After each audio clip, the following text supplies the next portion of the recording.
Welcome everyone to our December welcome to our December webinar. This evening we will talk about self-soothing. That was the topic that you elected to discuss last time. As I go through the webinar content, you're free to ask any questions. Just click the Q&A button and submit your questions, and then afterwards I will get to all of them.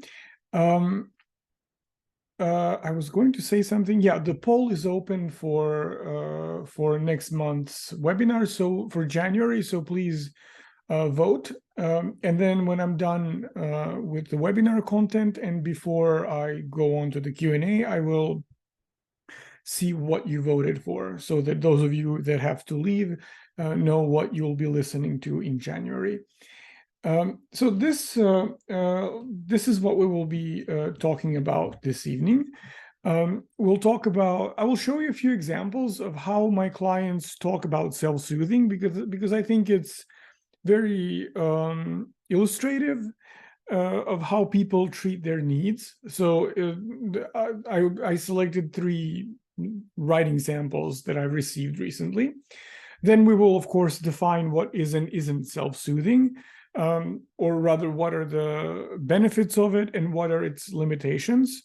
We'll talk about the function of self-soothing, and then I will show you 3 different aspects of our lived experience that may facilitate self-soothing. So by combining these, you might be able to come up with an alternative way to self-soothe. And then I will tell you a little bit about experimentation and how to figure out what works for you, because ultimately there really are no recipes that work for everyone. So you have to do some experimenting. And then in the end, we'll have our Q&A. Just like last month, I will not record the Q&A. Last month, some people were sorry that it wasn't recorded. Some were very happy. So we'll do it again this time, and then see simply what sort of what's more popular, and then we'll keep doing that. So let's begin. So here is a comment that I received from a client. Isn't that something that babies do? So referring to self-soothing. I shouldn't need that much of it. I love these should or shouldn't sentences. It's like saying, I shouldn't be thirsty right now. Like, how do you decide that? So I shouldn't need that much of it.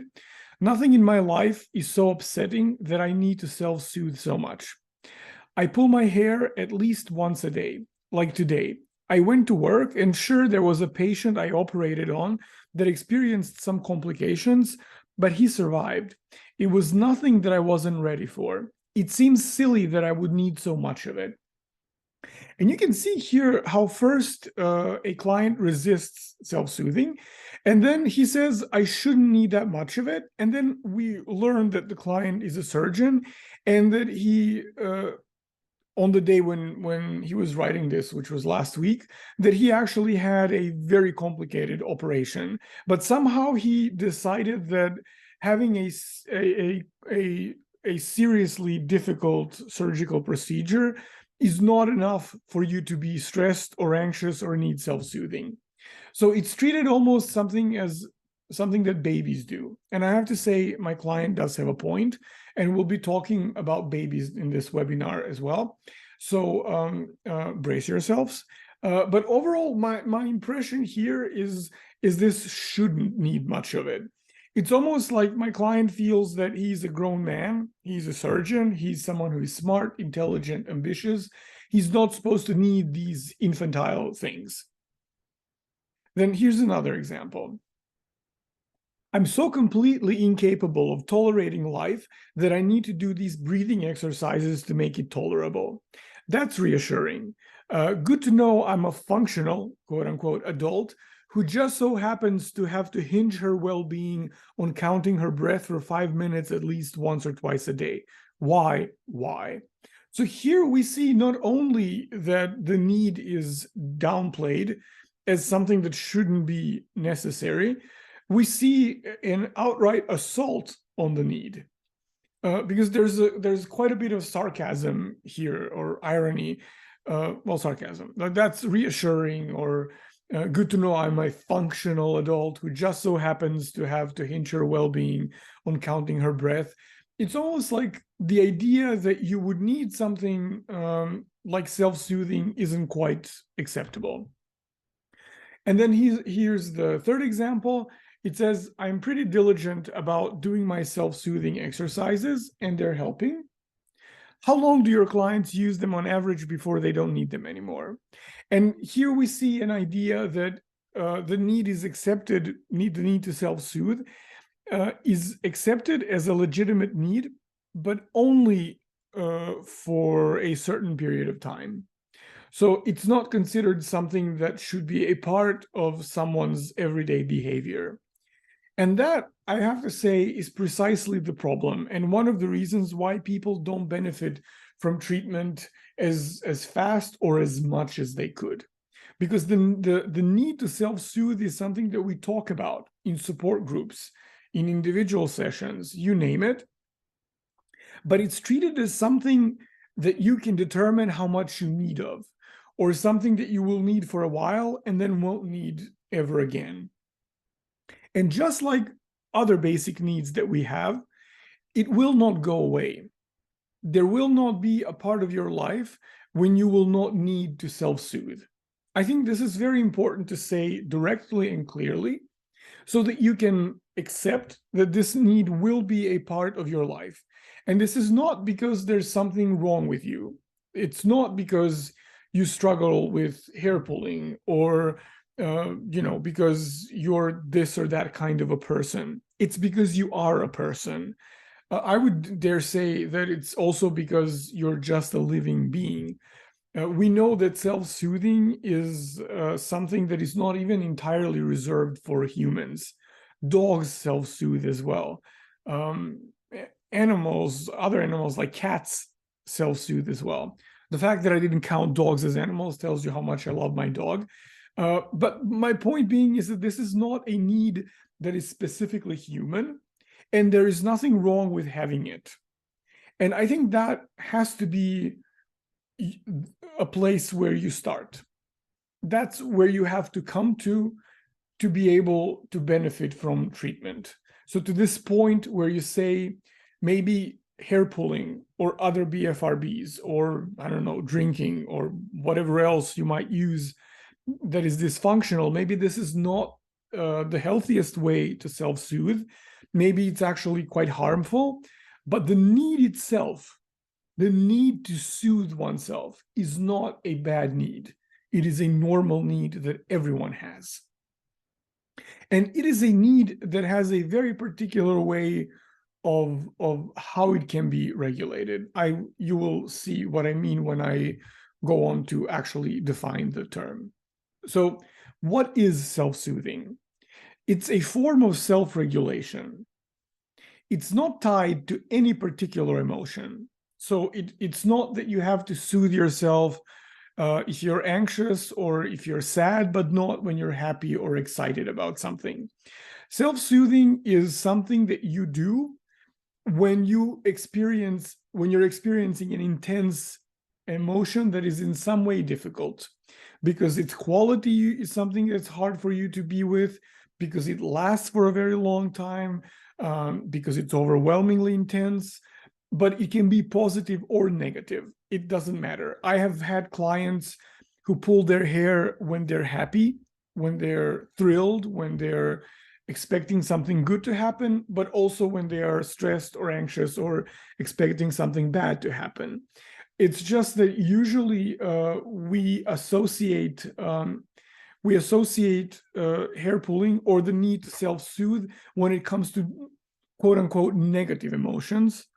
I actually dislike that classification completely, but we pay attention to that less pleasant aspect of our experience more than on the positive aspect. But self-soothing covers all of it.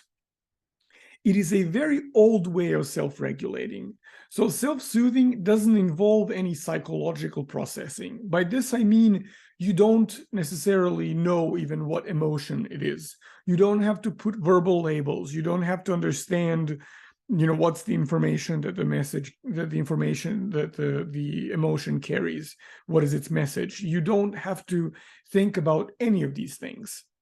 In fact, the only thing that you do is that you just try to reduce its intensity. And you'll see now why this is important and why I say that this is an old way of self-regulating. My client did mention that it is something that babies do, so here we are.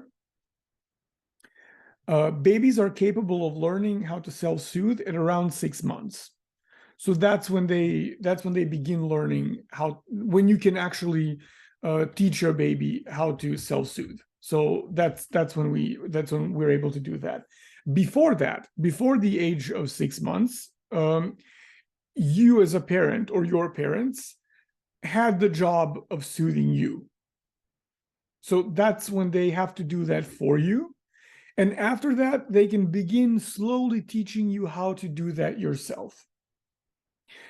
Similarly, it's quite important how a parent processes their emotions, because they might teach you how to self-soothe, but not how to process your emotions, how to verbalize them, how to understand them, how to be with them. Some parents might not even teach you how to self-soothe. In order for someone to teach you a skill at any age, they actually have to have that skill, right? And many parents don't. This doesn't mean that they did something wrong, that they were bad parents. It just means that there was no one to teach them how to process their own emotions. But the point being here is that this is something that happens before we learn how to speak. So why is this important? It's important because frequently when people begin pulling their hair, what they will try to do is they will try to talk themselves out of pulling, as if there is a sequence of arguments that they can apply, and then suddenly it will seem logical that they should not proceed with pulling.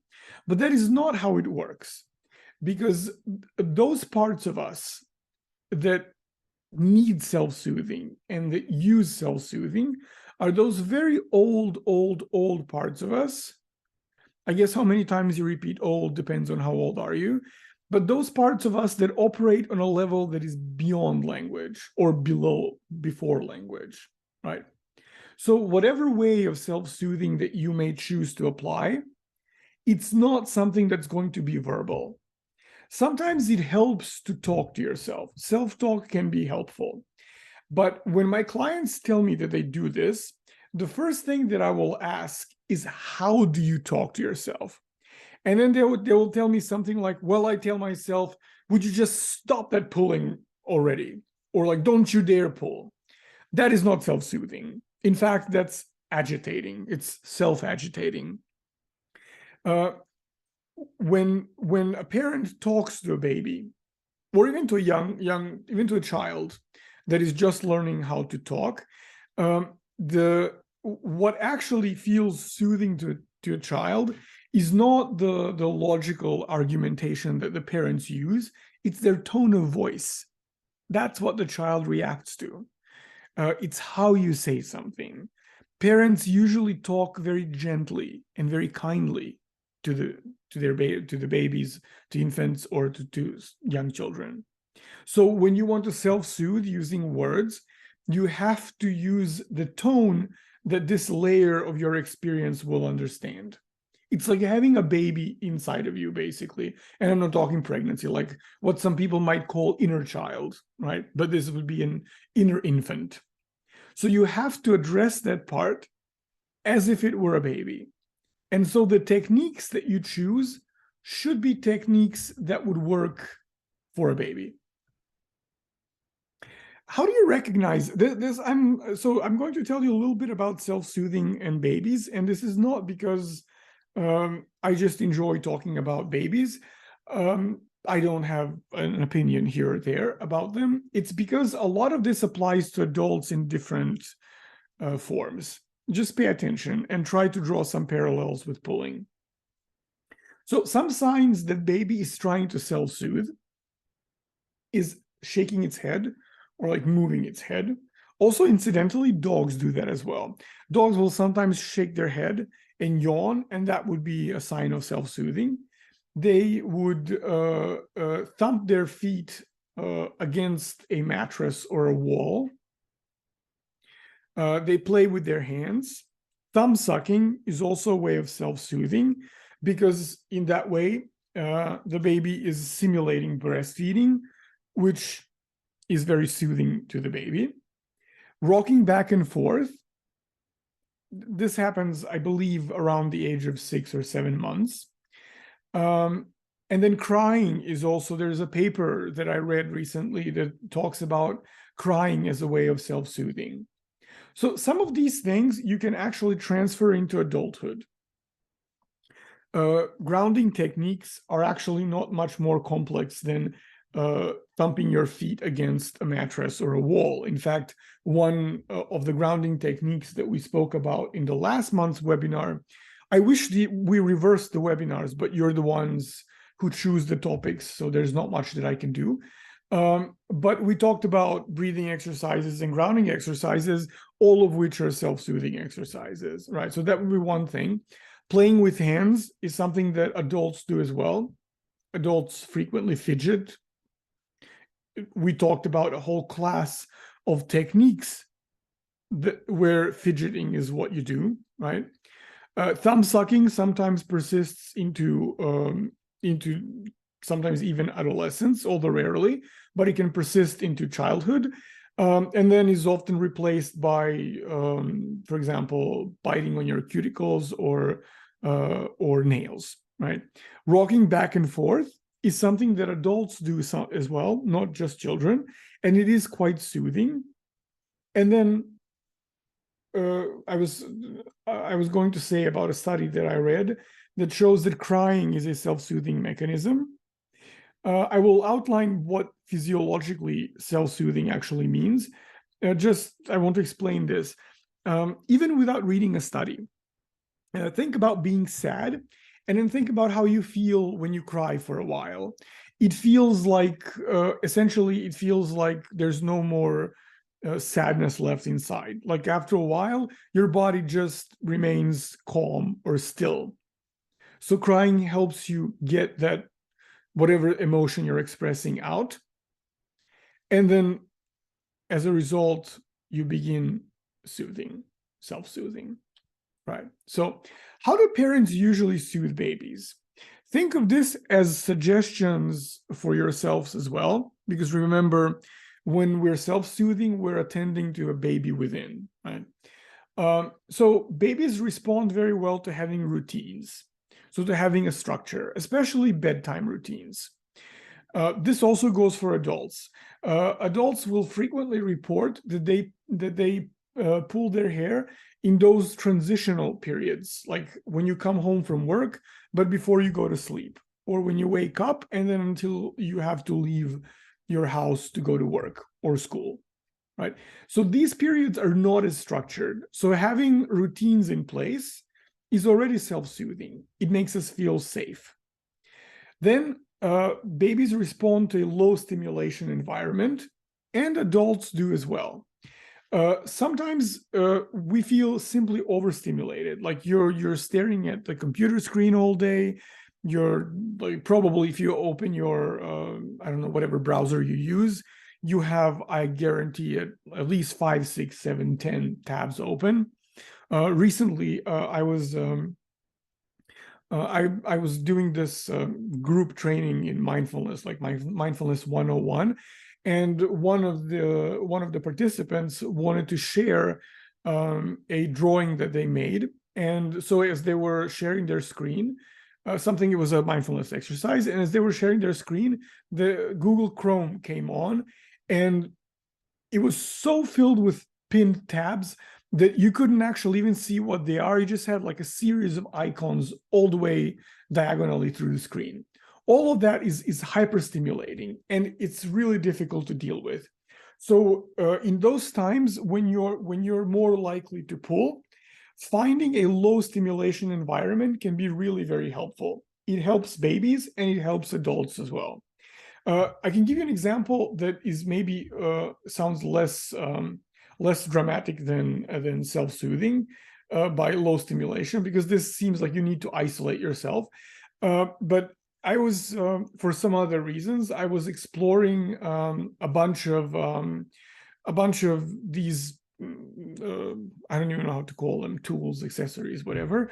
It's kind of like earplugs. They're called Flare Audio. It's this company, and they make them.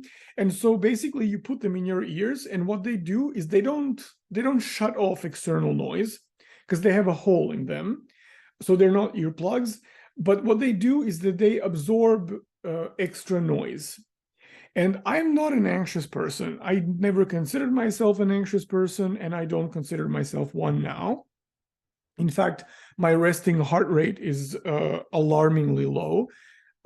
However, when I put these on, I just felt, after maybe like half an hour of wearing them, I felt like my body was becoming suddenly additionally more relaxed.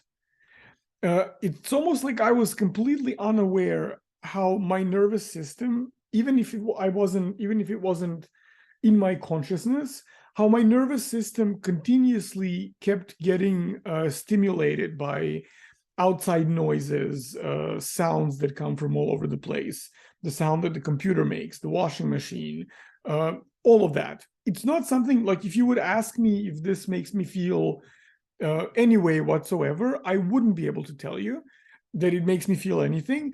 But once I eliminated that level of stimulation, I suddenly found myself more relaxed. So this works for adults as well, although we have to be creative about how we achieve this. Rocking, this works very well. It's something that I'm sure everyone has seen a parent do. And it's kind of like when the baby rocks back and forth on its own, right?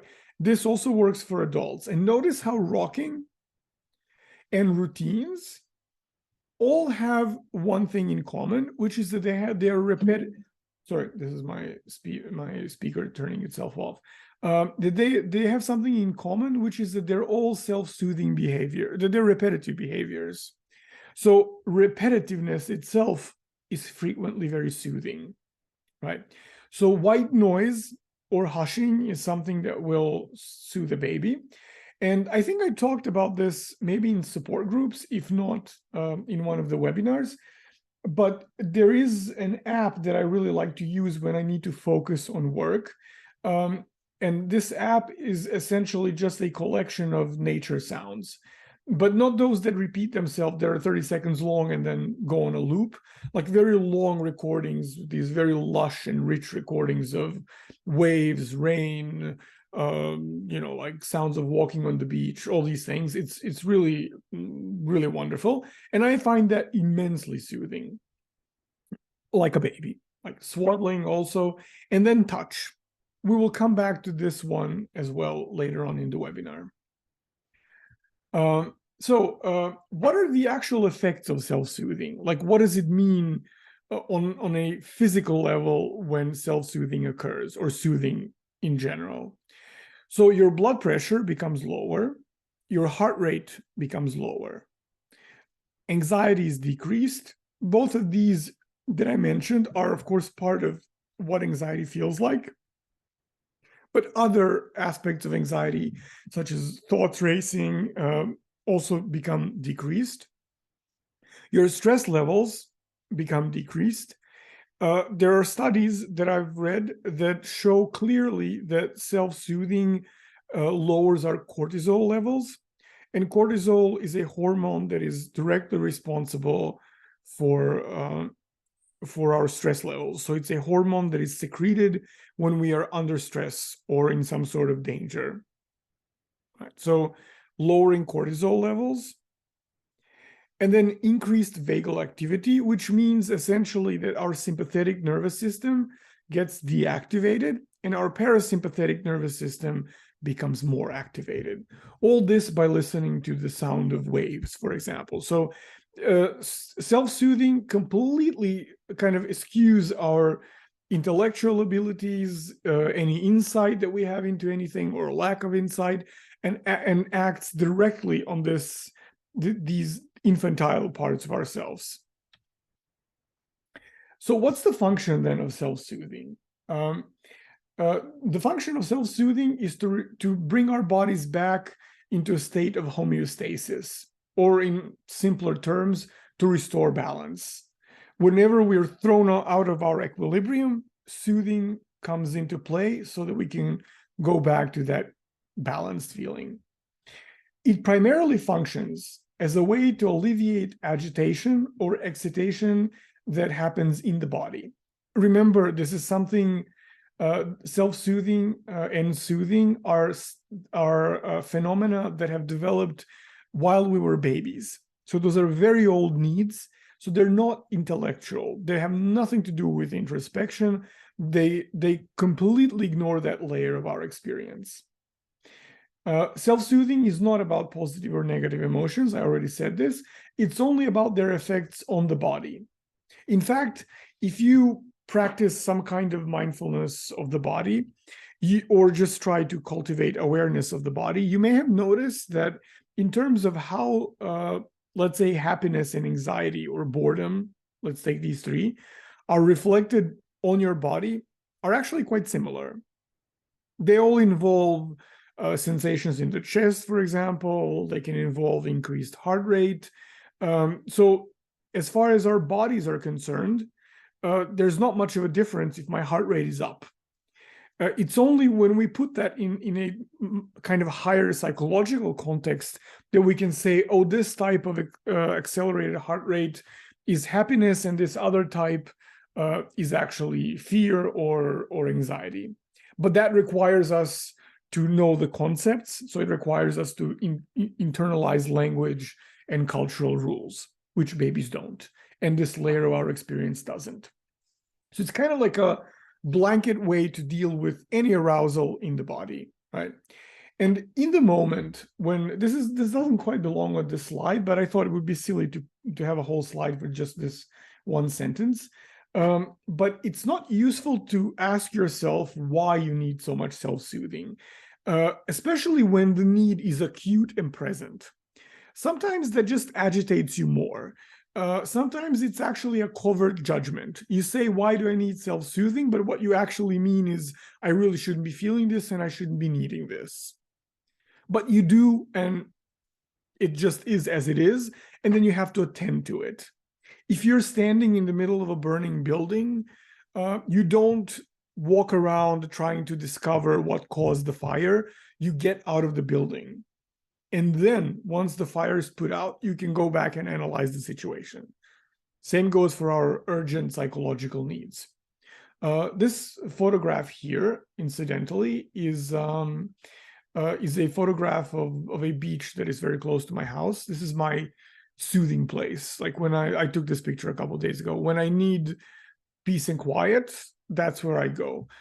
Because even in the summer, when the city is completely swamped with tourists to the point that you can't actually walk in the streets, this particular beach is kind of slightly outside of the city. So tourists haven't discovered it yet. And it's just the most calming, soothing place in the world. So now, one second. Okay, so now we're going to talk about different aspects or different pathways that you can use to soothe yourself. So by combining these following few slides, you will be able to come up with your own way of self-soothing. Skin plays a major role in self-soothing. This is because we know that skin-to-skin contact, let's say mother and child, leads to all kinds of chemical reactions inside our bodies, including oxytocin secretion. So this is why research that talks about self-soothing in one way or another focuses on skin-to-skin contact, because this is something that's easy to reproduce in the lab, and we know that it produces a profound soothing effect and that it actually affects us biologically. So it's not about, for adults, maybe there is this layer of what touch means, but the way it works is because it appeals to those infantile parts of ourselves. Right? So as long as it's coming from a person that you feel safe with, any form of touch tends to be soothing. There are exercises that you can do if you like, I can send you some of them. I believe I have links or a PDF. Some of them include like this image on the left, like caressing your cheek. I also have a guided meditation that I can send you where you use touch to soothe yourself while combining it with mindfulness. In general, and this is also backed up by studies, the closer you feel to a person, the stronger the soothing effect becomes. So if you have a partner that you're close to, holding their hand can be incredibly soothing, right?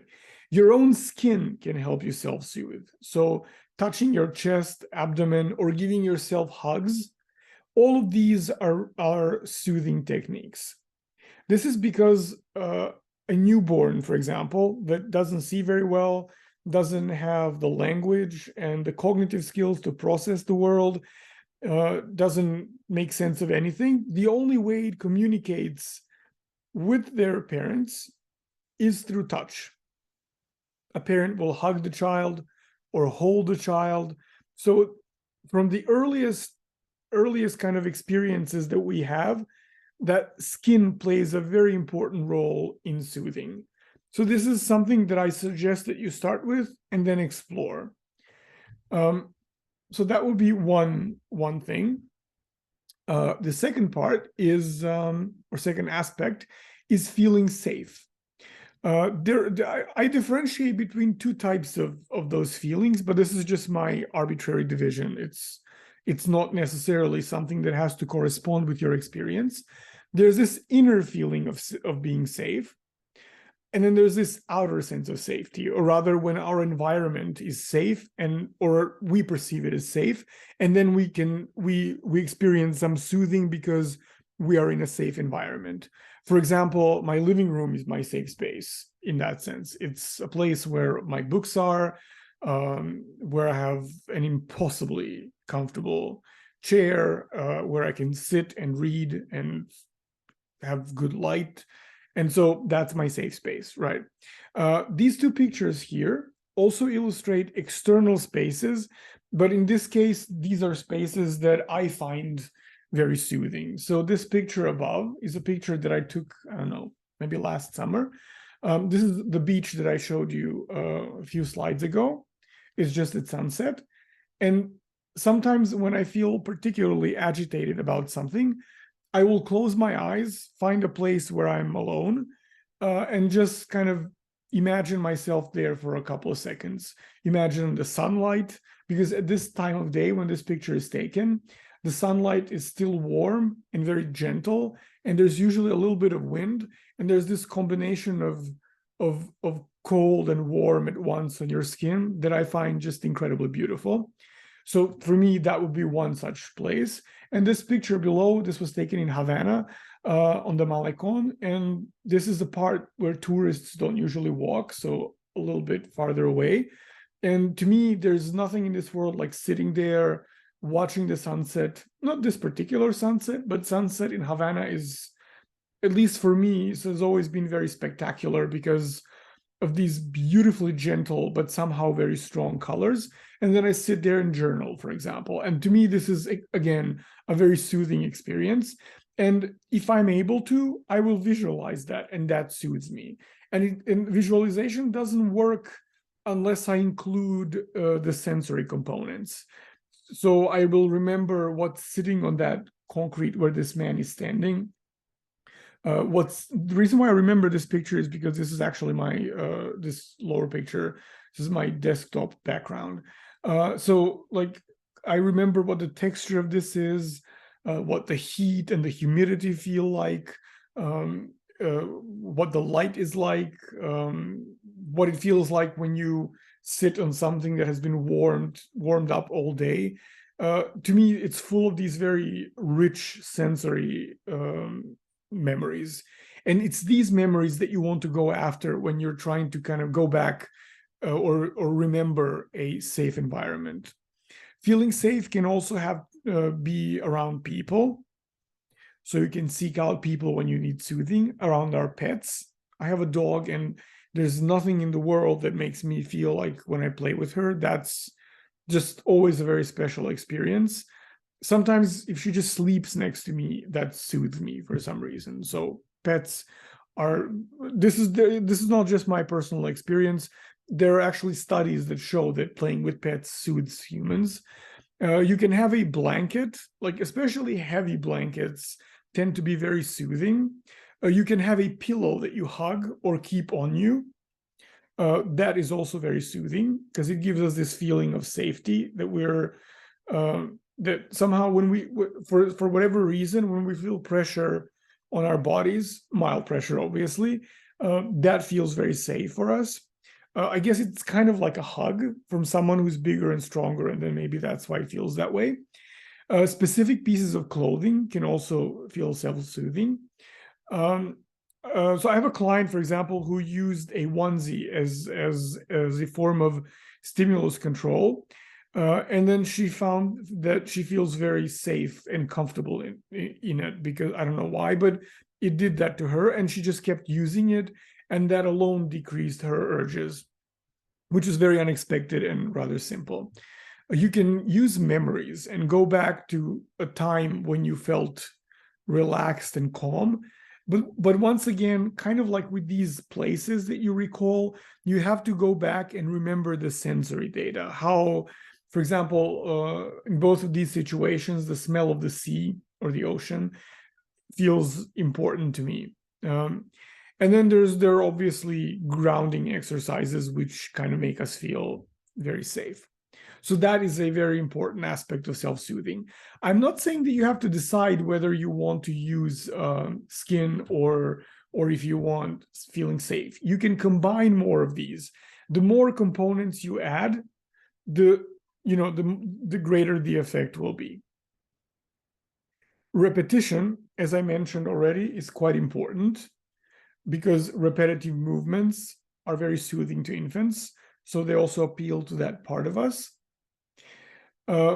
Expressing a feeling, so without having to know what that feeling is, letting it out through movement, singing, yelling, crying. You can take a pillow and hit it. I know this sounds very violent, but getting the energy of that emotion out will leave a still and calm body. Crying is also in this category, right? So anything, you can even express an emotion in an exaggerated way. You might be slightly frustrated, but yell as loudly as you possibly can.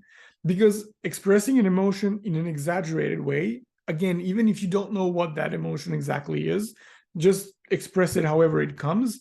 This tends to be soothing because exaggerated expression takes more energy out of your body, leaving it calm, right?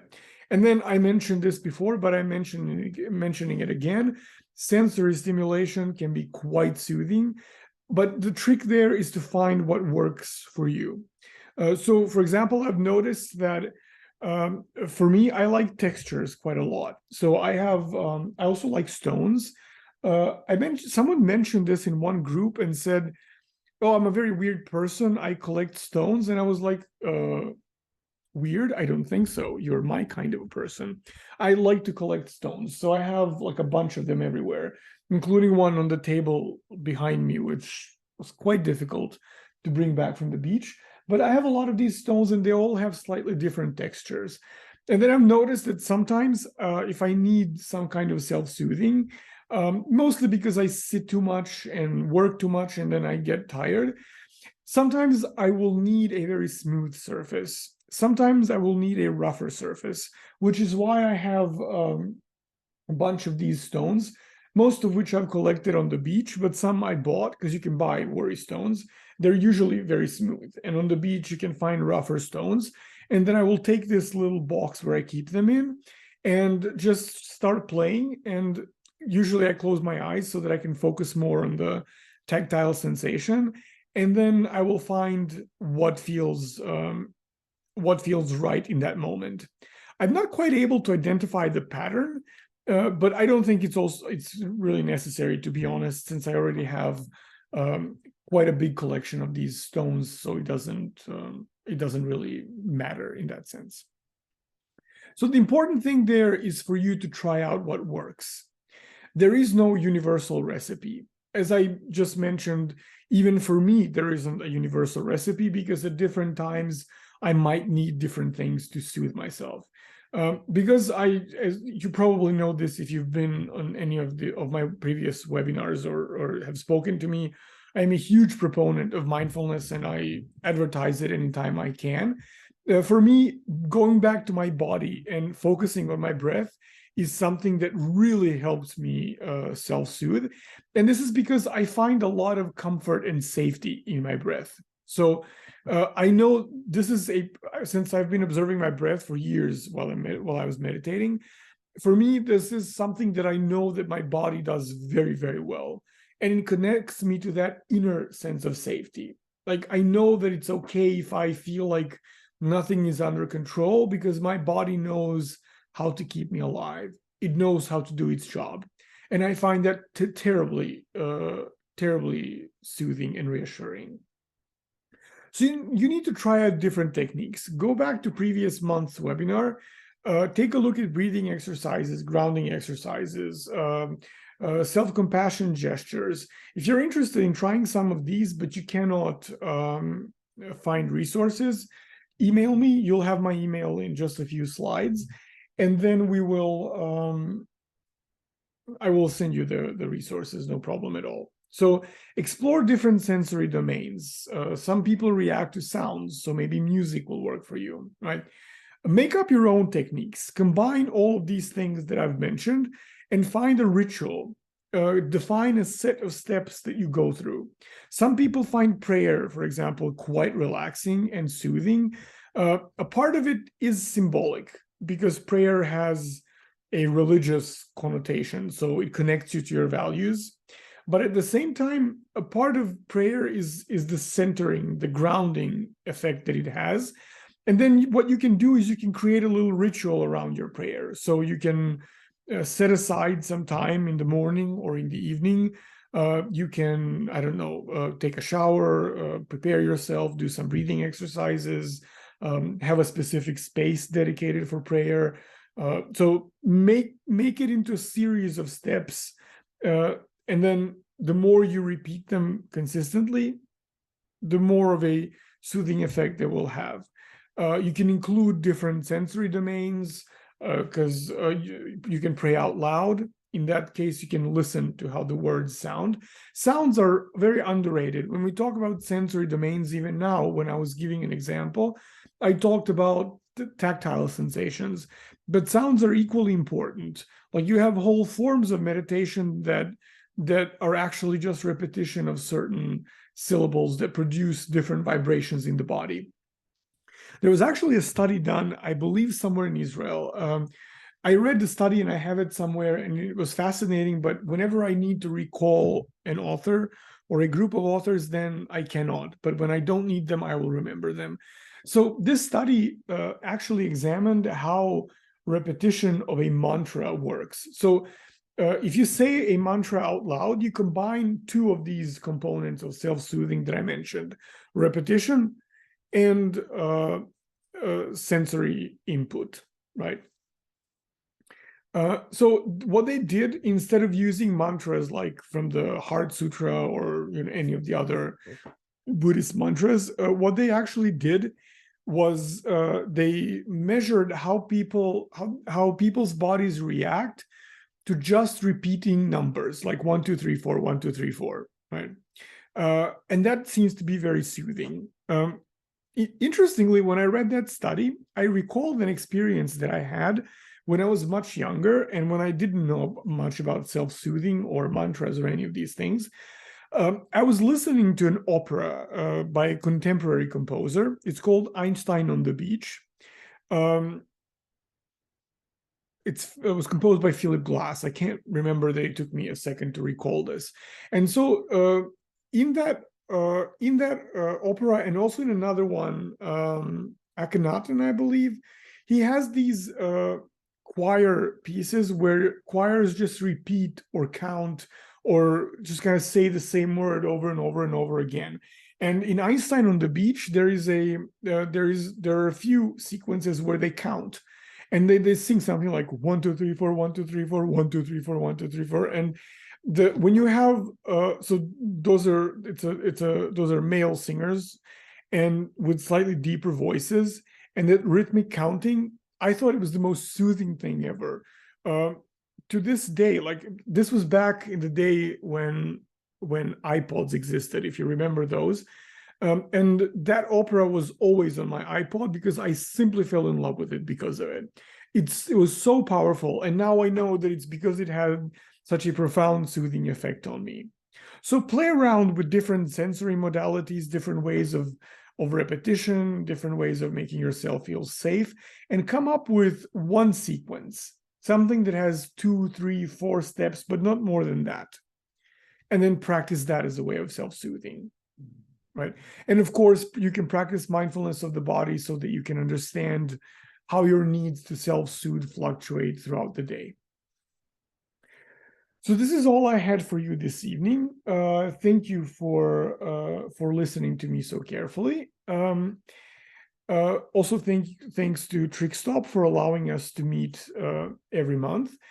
Before we proceed, let me close the poll and see what you've decided that the next month's topic will be. So it's trichotillomania and OCD. So that's what the topic will be.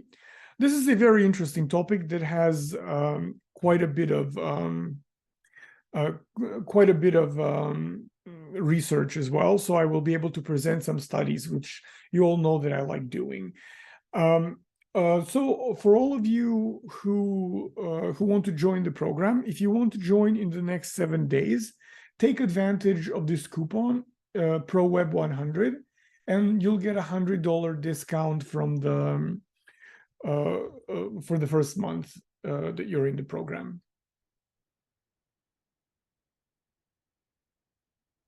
So I did something. Oh, okay, here we are. So I'm going to stop the recording now, and then I'm going to check your questions, and we'll have the Q&A.